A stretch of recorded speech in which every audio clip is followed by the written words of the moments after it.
Second livre de Samuel, chapitre 14.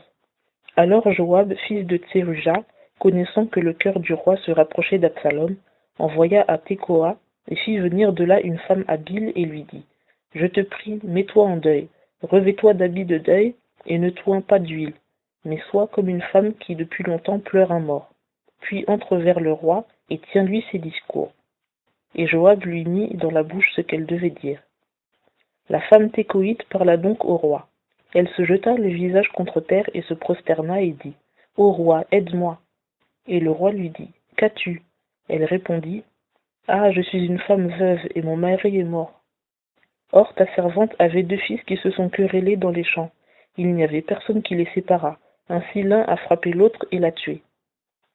Et voici, toute la famille s'était levée contre ta servante en disant : Donne-nous celui qui a frappé son frère, et que nous le fassions mourir pour l'âme de son frère qui l'a tué, et que nous exterminions même l'héritier.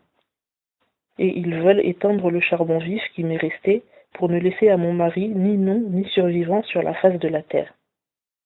Le roi dit à la femme : Va-t'en à ta maison, je donnerai des ordres à ton sujet.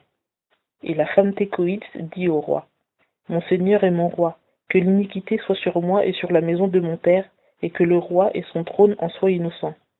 Et le roi répondit : Amène-moi celui qui parlera contre toi, et jamais il ne lui arrivera de te toucher. Et elle dit : Je te prie que le roi se souvienne de l'Éternel, son Dieu, afin que le vengeur du sang n'augmente point la ruine, et qu'on ne fasse pas périr mon fils. Et il répondit : L'Éternel est vivant, il ne tombera pas à terre un seul cheveu de ton fils. Alors la femme dit : Je te prie que ta servante dise un mot au roi mon seigneur. Et il répondit : Parle. Et la femme dit : Pourquoi donc as-tu pensé une chose semblable contre le peuple de Dieu ? Car en tenant ce discours, le roi se déclare coupable en ce qu'il ne fait point revenir celui qui l'a banni. Car certainement nous mourrons, et nous sommes semblables aux eaux qui s'écoulent sur la terre et qu'on ne recueille point. Or Dieu ne lui ôte pas la vie, mais il médite les moyens de ne pas repousser loin de lui l'exilé. Et maintenant, si je suis venu pour tenir ce discours au roi, mon seigneur, c'est que le peuple m'a épouvanté. Et ta servante a dit : Je parlerai maintenant au roi, peut-être que le roi fera ce que sa servante lui dira. Car le roi écoutera sa servante pour la délivrer de la main de celui qui veut nous exterminer, moi et mon fils ensemble, de l'héritage de Dieu.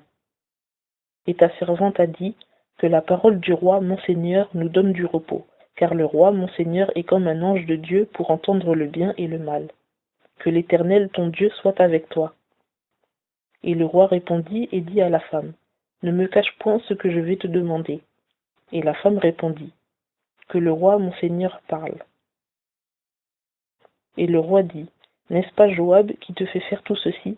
Et la femme répondit et dit : Comme ton âme vit, ô roi, mon seigneur, on ne saurait se détourner ni à droite ni à gauche de tout ce que dit le roi, mon seigneur, car c'est ton serviteur Joab qui me l'a commandé, et lui-même a mis dans la bouche de ta servante toutes ces paroles.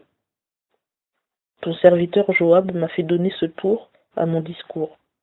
Mais mon seigneur est sage comme un ange de Dieu pour savoir tout ce qui se passe dans le pays. Alors le roi dit à Joab : Voici, maintenant, c'est toi qui as conduit cette affaire. Va donc et fais revenir ce jeune homme, Absalom. Et Joab se jeta la face en terre et se prosterna et bénit le roi. Et Joab dit : Aujourd'hui ton serviteur a connu qu'il a trouvé grâce devant toi, ô roi, mon seigneur, car le roi a fait ce que son serviteur lui demandait. Joab se leva donc et s'en alla à Guéshur, et il ramena Absalom à Jérusalem. Et le roi dit : Qu'il se retire dans sa maison et qu'il ne voie point ma face. Et Absalom se retira dans sa maison, sans voir la face du roi. Or il n'y avait pas d'homme aussi beau qu'Absalom dans tout Israël, et sa beauté était fort célèbre. Depuis la plante des pieds jusqu'au sommet de la tête, il était sans défaut. Et quand il se coupait les cheveux, or il les coupait tous les ans parce qu'il lui pesait trop, le poids de sa chevelure était de 200 cycles au poids du roi. Et il naquit à Absalom 3 fils et une fille, nommée Tamar, qui était une très belle femme. Et Absalom demeura à Jérusalem 2 ans entiers sans voir la face du roi. C'est pourquoi Absalom manda Joab pour l'envoyer vers le roi, et il ne voulut point venir vers lui. Il le manda encore pour la 2e fois, mais il ne voulut point venir. Alors il dit à ses serviteurs : Voyez le champ de Joab qui est auprès du mien, ce champ d'orge. Allez-y mettre le feu. Et les serviteurs d'Absalom mirent le feu à ce champ. Alors Joab se leva et vint trouver Absalom dans sa maison et lui dit: Pourquoi tes serviteurs ont-ils mis le feu à mon champ? Et Absalom répondit à Joab: Voici, je t'ai envoyé dire: Viens ici et je t'enverrai vers le roi, afin que tu lui dises: Pourquoi suis-je revenu de Guéshur?